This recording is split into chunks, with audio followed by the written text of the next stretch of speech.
मैं मिनी कृष्णन आपके सामने अपन आज हिंदी ग्रामर में 18 और 19 चैप्टर मैंने साथ में लिया है, उपसर्ग और प्रत्यय। ठीक है, निम्नलिखित को ध्यानपूर्वक पढ़िए।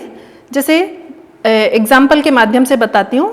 बाग में अनेक प्रकार के फूल खिलते हैं, नींबू का आकार बड़ा है, ज्योत्सना ने अलंकार पहने हैं, हमें गरीबों पर उपकार करना चाहिए। अब ये चार आप देख रहे हैं, एग्जाम्पल के माध्यम से बताने की कोशिश की है। तो फर्स्ट प्र, आ, अलंग और उप, ये क्या है? ये उपसर्ग है। ठीक है, इसी से एक नए शब्द का निर्माण हुआ है।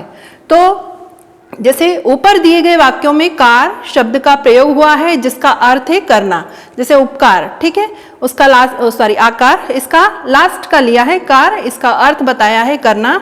किंतु इस शब्द से पूर्व प्र इसमें जुड़ गया है, तो अल और उप शब्दांशों के जुड़ने से इसका अर्थ बदल गया है।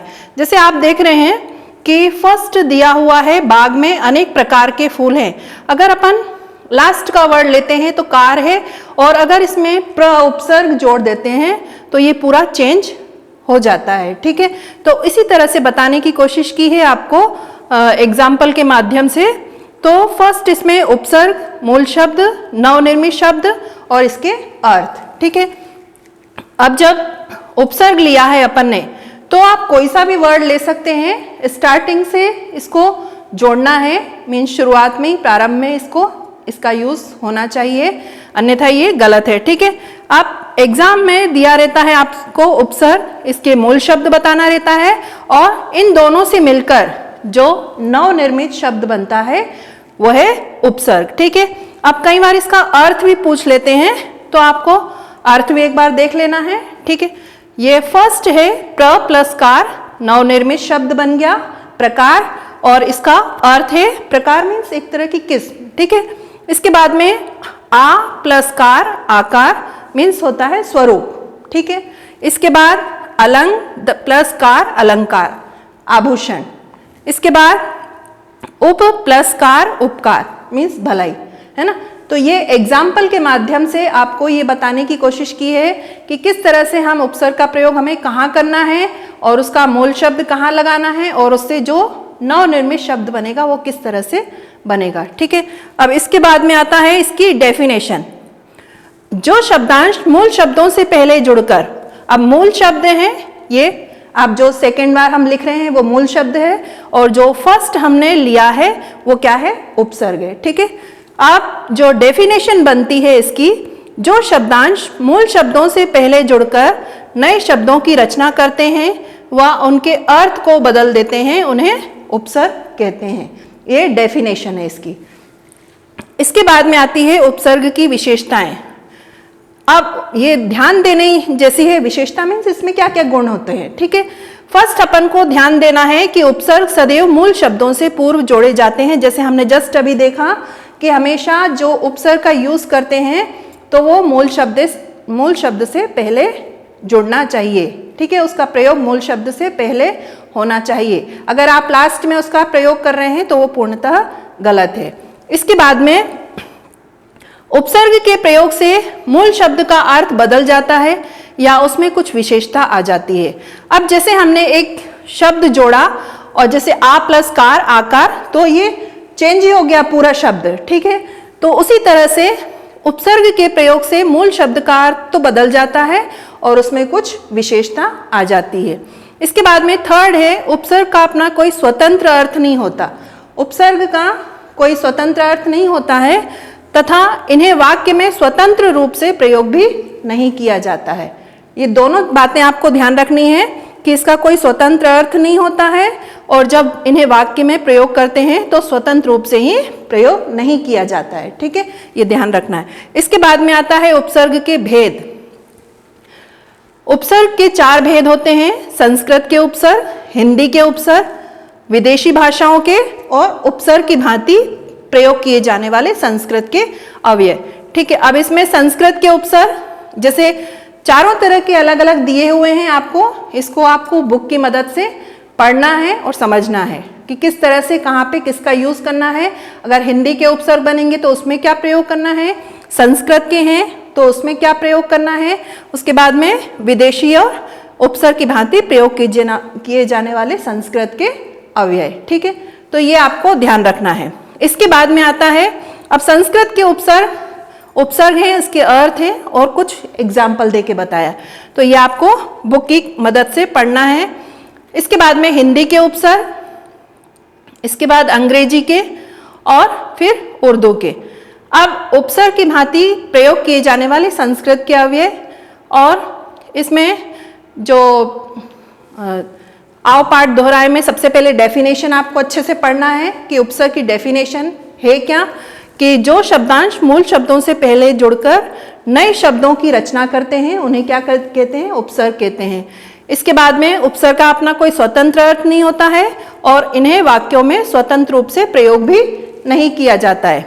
इसके बाद में उपसर्ग के 4 भेद होते हैं, संस्कृत के उपसर्ग, हिंदी के उपसर्ग, विदेशी भाषाओं के, और उपसर्ग की भांति प्रयोग किए जाने वाले अव्यय। ठीक है, यह हो गया। इसके बाद में आता है प्रत्यय। अब प्रत्यय इसके जस्ट अपोजिट है।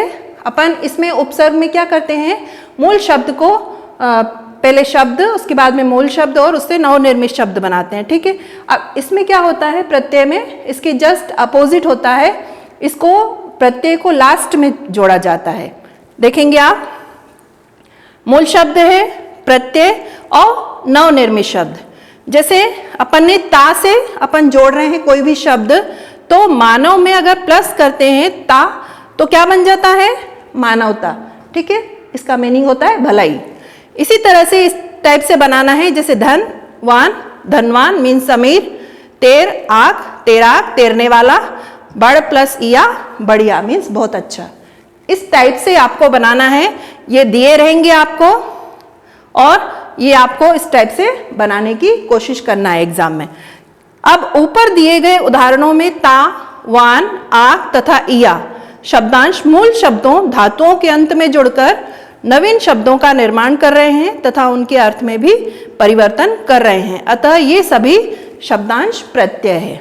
अब इसकी डेफिनेशन है, ऐसे शब्दांश जो मूल शब्दों के अंत में जुड़कर, अब मूल शब्द ये है मानव और इसके अंत में अगर अपन ने ता जोड़ दिया है तो क्या बन रहा है, मानवता। ठीक है, तो इसी तरह से बनेगा आपको। तो डेफिनेशन भी ऐसी बननी चाहिए कि ऐसे शब्दांश जो मूल शब्दों के अंत में जुड़कर नवीन शब्दों का निर्माण करते हैं तथा उनके अर्थ को भी परिवर्तित कर देते हैं, प्रत्यय कहलाते हैं। आप देख रहे हैं कि मूल शब्द मानव है और अपन ने उसमें ता प्रत्यय जोड़ दिया है और नवनिर्मित शब्द बन गया है मानवता और इसका मीनिंग होता है भलाई। ठीक है, आप देख रहे हैं क्या चेंजेस हुआ है इसमें। तो इस तरह से एग्जाम में आपको इजीली बना सकते हैं आप, अगर आप थोड़ा सा नियम है इसके जो आप बुक की सहायता से पढ़ेंगे। ठीक है, अब ये कुछ एग्जाम्पल हैं आपको पढ़ना है। अब इसके बाद में डेफिनेशन के बाद में आती है प्रत्यय के भेद। हिंदी प्रत्यय में 2 भेद होते हैं, कृत प्रत्यय और तद्धित प्रत्यय। अब कृत प्रत्यय क्या होता है, ऐसे प्रत्यय जो क्रिया के मूल रूप के साथ लगाकर संज्ञा और विशेषण शब्दों का निर्माण करते हैं, इन्हें कृत प्रत्यय कहते हैं। ये शब्द के अंत में लगते हैं इसलिए इन्हें कृदंत भी कहते हैं। हमेशा क्या है, ये लास्ट के मतलब कोई भी शब्द के अंत में लगता है इसलिए इन्हें कृदंत प्रत्यय भी कहते हैं। ये 5 प्रकार के होते हैं। 5 प्रकार कौन कौन से हैं देखते हैं। फर्स्ट है कर्तवाचक। कर्तवाचक क्या है, इन प्रत्ययों से बने शब्दों में कार्य करने वाले अर्थात कर्ता का बोध होता है। मीन्स इसमें कार्य करने वाला कौन है और कर्ता। ठीक है, जैसे आका हमने शब्द लिया तो ये बना लड़ाका और ये इस टाइप से। ठीक है, अब इसके बाद में आता है कर्मवाचक प्रत्यय। ये प्रत्यय क्रिया में लगने से बनने वाली संज्ञा को प्रकट करते हैं। अब कोई सी भी क्रिया ले लो आप, उसमें अपन जो भी कार्य कर रहे हैं वो क्रिया के अंतर्गत आएगी। तो जैसे ना लगा के बना रहे हैं तो पालना, सोना, खाना इत्यादि। ठीक है, अब इसके बाद में आता है करणवाचक। करणवाचक क्या है, करणवाचक प्रत्ययों से बने शब्दों के द्वारा क्रिया के साधन का बोध होता है ना। सब में आप देख रहे हैं डेफिनेशन में कुछ ना कुछ चेंजेस आपको देखने को मिल रहा है, तो उसके अकॉर्डिंग आपको सेंटेंस बनाना है। तो आ, झूला, ठेला, मटका इत्यादि। इसके बाद में आता है भाववाचक प्रत्यय। ये प्रत्यय भाववाचक संज्ञा का निर्माण करते हैं। जैसे कोई भी भाव हमारे आय से बुनाई, लड़ाई, कमाई, है ना, ये सब आता है भाव के अंतर्गत। इसके बाद में आता है क्रियार्थक प्रत्यय। क्रियार्थक प्रत्ययों से क्रिया विशेषण, संज्ञाओं और अव्यय शब्दों का निर्माण होता है, जैसे आ से भूखा, सूखा इत्यादि।